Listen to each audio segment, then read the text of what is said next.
A little ACC chatter for your Wednesday because the Cal Bears are a-buzzin'. Tosh Lupoi has finished up his time at Oregon.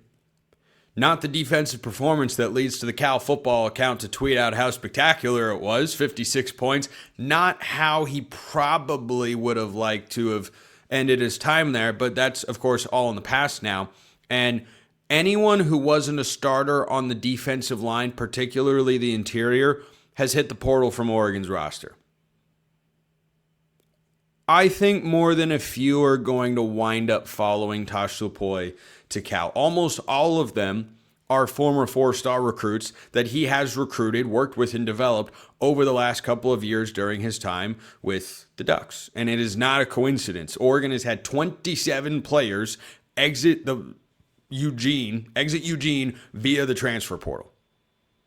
And a lot of them have come on the defensive line. I mean, it was almost a clown car of names to just, it was just one after the other. After it was Davian Sims, then it was Tioni Gray, and then it was Jericho Johnson, then it was Ashton Porter, then it was Terrence Green. There's so many names on there that are available who absolutely could be a starter for the California Golden Bears.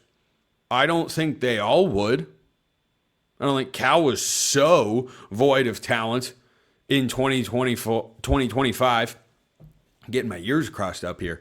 That they're going to take, 6 of these guys and they're going to be the top 6 immediately. But several of them could. By the way, not a bad thing. So he's already brought one name with him from Oregon, Kingston Lopa at safety, 6'5", converted linebacker, kind of a hybrid player, unique physical gifts. Has been with the Ducks for the last couple of years, was a rotation guy. This year, on the team that went to the college football playoff, was ultimately in the semifinal. Kingston Lopa was a rotation guy.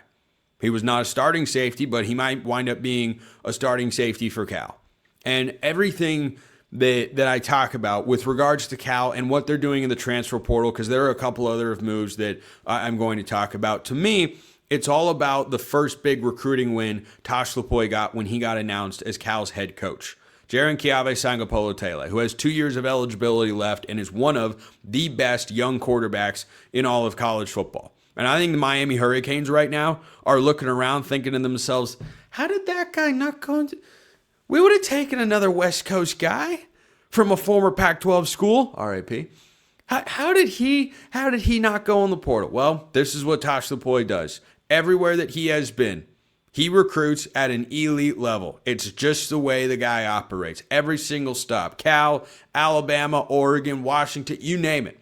He has been all over, and he has recruited exceptionally well. And he is off to an outstanding start. And everything should, of course, be centered around supporting your young quarterback, who wasn't very well supported this year. And he fell off in the second half of the season without question. He lit the world on fire for the first month and then hit a little bit of a freshman wall. But if you look at what he had around him at Cal this year, in no way was it sufficient to say that it was all on him and he's just got to be a better version of himself and that's what's holding Cal back. No, I don't think that's the case whatsoever.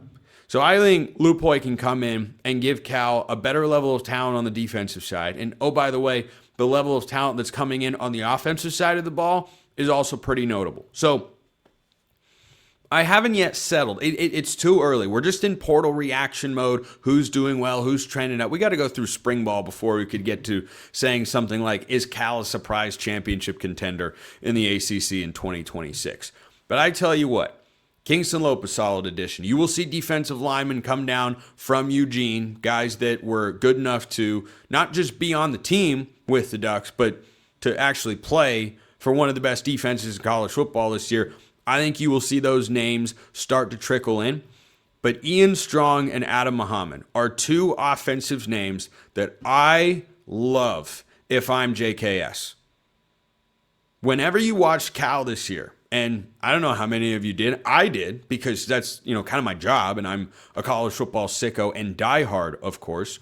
One thing I noticed about the Bears is I thought after Jaden Ott left, they actually brought in a decent cadre of running backs. But the number of wide receivers that JKS trusted to throw the ball to wasn't good enough. Drops were a problem all year long. So let's talk about the guys they brought in, starting with Ian Strong.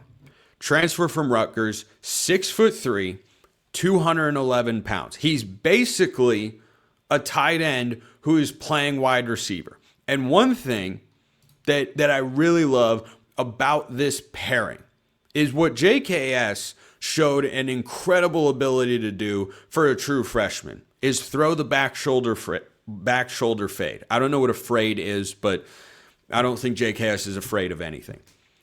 The back shoulder fade, the 50-50 ball, the timing route down the sideline, what Indiana does very, very well. JKS can throw that type of ball and did this past year. The problem is he didn't have a consistent group of receivers that could catch it all the time. Ian Strong is an awesome fit. Awesome fit.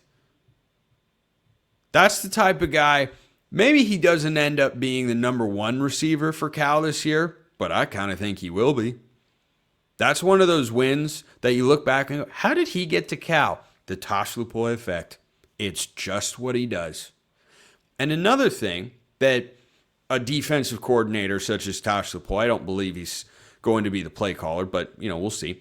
He was at Oregon, of course, but he's worked under coaches that have been defensive guys that haven't called plays. So I don't believe that's going to be the case. One thing that defensive guys always like to emphasize, toughness. They love toughness. They love physicality. They love running the ball. And speaking of Cal in the transfer portal, by the way, Cade Uluwabe, their veteran linebacker, leading tackler from last year, he went to BYU. Sneaky nice pickup for the BYU defense there, which has done a very good job in the transfer portal, by the way. But defensive coaches tend to like toughness. They want to have what? A good physical run game. And I'm telling you, Washington fans, I think we're pretty bummed to lose Adam Mohammad in the transfer portal. Because when Jonah Coleman, the few times he was taken away in certain games this year, such as the Oregon matchup, Adam Mohammad stepped in and ran incredibly well. But there was some stuff behind the scenes. It didn't work out. And so he goes in the portal. And this is a guy who I fully think is capable of being RB1 for the Cal Golden Bears. So what Coach Lupoi has done so far is brought in a potential number one receiver, potential number one running back.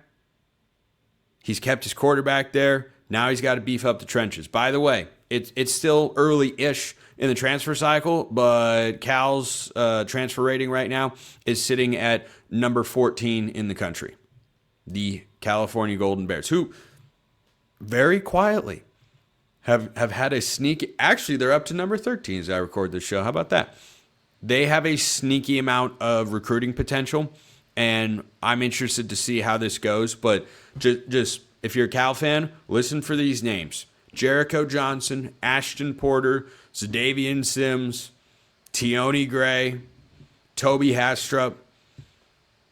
These are all four-star defensive line recruits that Tosh Lupoi worked with at Oregon. They've all gone into the portal. Terrence Green, that's another one. These guys have come in, probably start for the Bears, and at the very least be solid, if not plus players.